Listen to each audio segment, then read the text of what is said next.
Hello friends, आज मैं आपको बताऊंगा इस वीडियो में किस तरह से हम जीएसटीआर करते हैं। तो आपको उसमें क्या करना है, सबसे पहले मैं आपको ये बता दूं कि जीएसटीआर के अंदर कि आपको या तो दो तरीके हैं, या तो आप डाटा को ऑनलाइन ऑफलाइन रख लो। ठीक है, आपको मंथली या सारा डाटा मंथली करने के बाद, ऑफलाइन डाटा रखने के बाद उसको एक बार में आप मंथली बेसिस पे आप उसे अपलोड कर सकते हो, या फिर आप ऐसे आप डेली बेसिस पे ऑनलाइन उस डाटा को अपलोड कर सकते हो। ठीक है, आपको एक फॉर्मेट दिया गया है गवर्नमेंट ने, उससे एक्सेल शीट में आप उस डाटा को कर सकते हो, बाद में आप उसे मंथ के एंड में उसे अपलोड कर दीजिए। ठीक है, तो अब मैं आपको बताता हूँ किस तरह से आपको जीएसटीआर फाइल करना है। आपको GSTR1 का डाटा रिकॉर्ड रखना है, यानी कि सेल्स डाटा का, और GSTR2 जो है वो आपका परचेज डाटा का रिकॉर्ड है। तो आप सोच रहे होगे कि GSTR1 केवल सेल्स डाटा का रिकॉर्ड रखने से भी कैसे आप GSTR करोगे, कैसे आप रिटर्न फाइल करोगे। तो देखो मैं आपको बताता हूँ कैसे करना है। आपको GSTR1 रिकॉर्ड डाटा फाइल करना है ना। आपको क्या करना है कि मंथली बेसिस पे या डेली बेसिस पे आप जितना भी आपका सेल्स का डाटा है आप वो रिकॉर्ड करो और उसको अपलोड करो।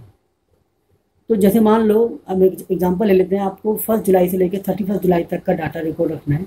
तो 1 जुलाई से लेकर 31 जुलाई तक का जो डाटा है, आप पूरा सेल्स डाटा आप अपलोड कर दो 10 तारीख तक, मतलब अगले महीने की या नेक्स्ट मंथ की 10 अगस्त तक आप डाटा को अपलोड कर दो।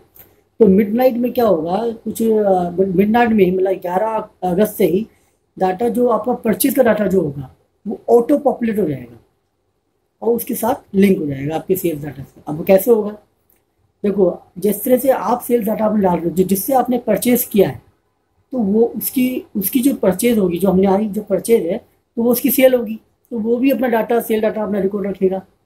और वो किस तरह से हमारे डाटा से लिंक होगा, मैं आपको वही बता दूं। जब वो आपके अपना सेल डाटा डालेगा तो उसमें हमारा जीएसटी नंबर डालेगा, और हम जीएसटी नंबर आगे का डालेंगे, तो वो हमारे जीएसटी नंबर से लिंक कर जाएगा और डाटा हमारे डाटा से ऑटो पॉपुलेट हो जाएगा, लिंक हो जाएगा उससे।